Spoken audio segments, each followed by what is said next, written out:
আসসালামু আলাইকুম রহমতুল্লাহি ওয়া বারাকাতুহু। দীর্ঘদিন আগে বলেছিলাম যে আমার একটি সমস্যার কথা। আমি অসুস্থ ছিলাম, আমাকে ঢাকাতেও নিয়ে গিয়ে যাওয়া হয়েছে, অনেক চিকিৎসা করানো হচ্ছে। আসলে কিন্তু এই চিকিৎসা সেই চিকিৎসা নয়। আল্লামা কুতুব শাহ বাচ্চাফির রহমতুল্লাহি তাআলা আলাইহি কুলাউড়া আসনপুর ওনার বাড়ির অনেকেই চিনতে পারেন, জানতে পারেন। বা কোনো দুরারোগ্যে আক্রান্ত হলে, জিন আসর থাকলে, জাদুকর্ণী থাকলে ওনার কাছে আপনারা যাবেন, আমি ফল পেয়েছি। ওনাকে আমি বলেছি হাতে ধরে, মামা আমাকে একটি মাদ্রাসা বানিয়ে দাও। আমার জীবনের স্বপ্ন, আমার বাবার স্বপ্ন ছিল পাঞ্জাগানা ফাঁকা করার। পাঞ্জাগানা ফাঁকা হয়ে গেছে বিশেষভাবে আমাদের গ্রামের প্রবীণ মুরব্বী ফখর ভাইয়ের মাধ্যমে। আল্লাহ তাআলা খবর জিয়ারত আমাদের মসজিদটা ফাঁকা করিয়ে দিয়েছেন। আর বিশেষভাবে একটি মাদ্রাসা আমার বাবা বলেছিলেন, আমার মাদ্রাসা ফাঁকা হয়ে গেছে। তাই খুঁজতে 2010 সালে আমি একটি আধ্যাত্মিক, এগুলা তো বলা ঠিক না, 2010 সাল থেকে আন্তরিকভাবে বাংলাদেশ আর্মির সাথে যুক্ত থাকি। কেউ আমাকে দেখবেও না, কেউ আমাকে দেখতে পারছেও না সেই সময়। কিন্তু পরিবর্তন কতটুকু 2010 সাল থেকে এখন পর্যন্ত এসেছে তা অনুভব করলে বুঝতে পারবে। 2017 সালে যখন আমি ইঙ্গিত পেলাম আল্লাহ এবং আল্লাহ রসুলের মাধ্যমে, তখন আমি আরেকটা পোস্ট করলাম। 2025 সালে আরেকটা পোস্ট করলাম।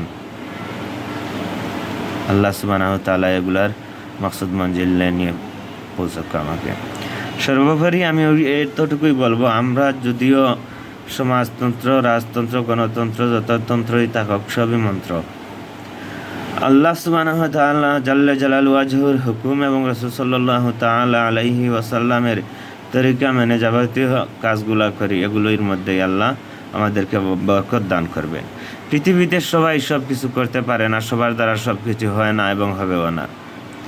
আল্লাহ সুবহানাহু ওয়া তাআলা জাল্লা জালালু ওয়াজহু যদি পৃথিবীতে সবাইকে সমানভাবে ধনী করে দিতেন, তাহলে কারো কাজ কেউ করতো না, সমাজটা অবশ হয়ে যেত, অবশ হয়ে অবহেলিত একটি সমাজ হয়ে যেত। আজ আমাকে আল্লাহ গরিব বানিয়ে রেখেছেন, অন্যকে ধনী করে দিয়েছেন, সেজন্যই আমি তার কাজগুলো করে দিচ্ছি। এটাই পৃথিবীর বাস্তব রূপ। আরেকজনকে টাকা পয়সা দিয়েছেন, আমাকে আল্লাহ টাকা পয়সা দেননি, তাই আমি তার কাছ থেকে টাকাটা ধার হোক কাজে হোক নিচ্ছি। এটাই পৃথিবীর বাস্তব রূপ। যদি তার কাছ থেকে কেউ টাকাটা ধার অথবা কোনো বিনিময়ের মধ্যে না নিত, তার টাকা তার কাছেই নষ্টই হয়ে যেত। এটাই হলো সমাজের একটা নিয়ম। লেখাপড়া শিখব মুরা, ধরব বীরের বেশ, নূর নবীজির নূরের গর্ব মুদের বাংলাদেশ। এই সোনালী বাংলাদেশে কোনো অপরাজয় শক্তিকে প্রশ্রয় দেব না আমরা। প্রতিহত করব দুহাত দিয়ে, যদিও পারি না লাঠি দিয়ে, যদিও পারি না অস্ত্র দিয়ে। কোনো অপশক্তি দেশকে লাঞ্ছনার পেলা, দেশকে খ্যাতির দিকে নিয়ে যাওয়া এবং দেশকে ইসলাম বিরোধী করে তোলা, এই কোনো কিছুই আমরা মেনে নিতে পারবো না, মেনে নেওয়া যাবে না। কুরআন সুন্নাহ মোতাবেক দেশ চলবে ইনশাআল্লাহ। আর বিধর্মী যে ভাই বোন আছে তারা তাদের ধর্ম মতো চলবে। লা ইকরাহা ফিদ্দিন, ধর্মের উপরে কোনো জবরদস্তি নেই। তারা তাদের মতে চলবে, আমরা আমাদের আমাদের মতে চলবো। কিন্তু কোরআন হাদিসের বাইরে আমরা কেউ হয়ে যাব না। আমার ভিডিওটা অনেক লম্বা হয়ে যাচ্ছে, তাই আমি রাখলাম সারমর্ম এইটুকুই। আল্লাহ আমাকে সুস্থ করে দিয়েছেন, আলহামদুলিল্লাহ। আজ কুতুব শাহ সাওয়ালফির বাচ্চাফির বললাম, আপনাদের কারো কোনো যদি জাদুকন্যী হয়ে থাকে, জিনভূতের আসর থাকে, তাহলে ওনার কাছে যাবেন, ইনশাআল্লাহ আল্লাহ ফলাফল দেবেন। আমি ওনার কোনো সামসামি করছি না, যেহেতু আমি ওনার মুরিদও না। আমার ফির সাহেব হলেন ফজলুল সাহেব কিবলা, বড় ছেলে ইমাদউদ্দিন সাহেব কিবলা। সময় সুযোগে ওনাকে সবসময় পাওয়া যায় না, তাই মাঝে মধ্যে ওখানে যাই। অনেক কিছু গেলে ওনার কাছ থেকে আমার আধ্যাত্মিক শক্তি অর্জন হয়, তাই বারবার যাই। দোয়া করেন আল্লাহ ওনাকে দীর্ঘায়ু দান করুক। এবং আমাকে যে উনি বলেছেন, বাবা তোমার শরীর ভালো হোক, তোমাকে একটা মাদ্রাসা আমি দেবো।